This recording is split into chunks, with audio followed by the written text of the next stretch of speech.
Alright guys, first of all, we're going to start with the motor here. We're going to go ahead and take all the motor bolts out that come in the bracket. Now that we got all those out, we're just going to insert it into the forks here. You might notice my motor wires are a little bit longer, just because mine's the first one that was made.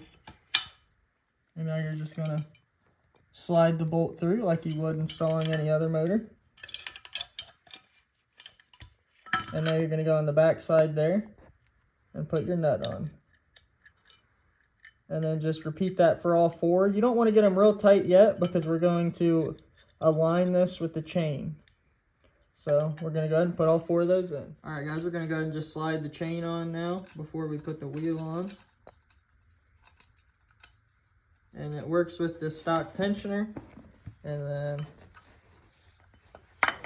you also need to put the provided sprocket on.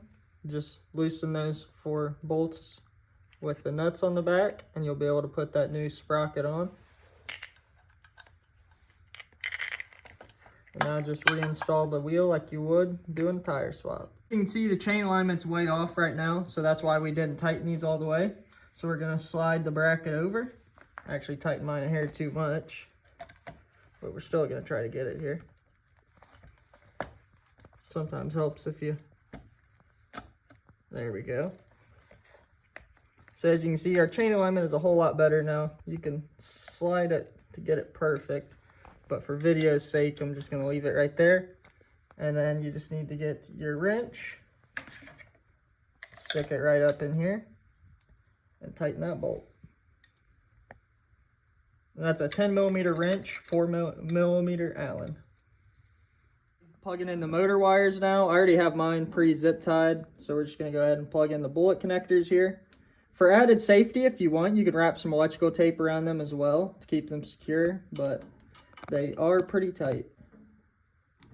And then we got the hall sensor plug here that just snaps in. If you ever need to remove it, you just push the back of that there. There that is.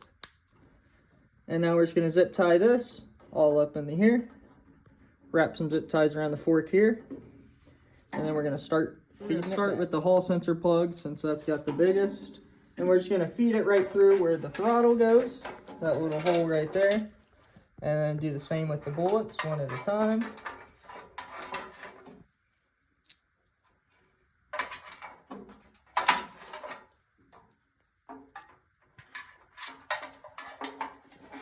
And there we go. I usually just push all my excess in there for now. We're going to get our slack wrapped around here. We're going to want to put the fork all the way till the stopper hits here. And we're going to want to give ourselves a little bit of slack here. And then we're going to take another zip tie and throw that up top here.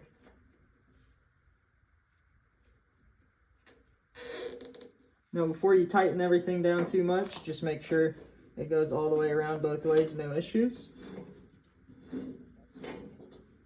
So there we go, it does. So now you can tighten these zip ties and you can add some more along as needed. Right, now we're going to go ahead and install the controller using the stock controller bolts in the stock controller location.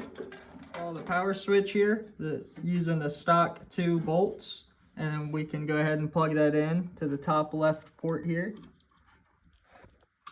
You can see it says ignite on it, and then we're just going to tuck that wire in. Next we're going to go to the throttle, which is the red, black, and white. That's going to go to the original throttle on the Crazy Cart.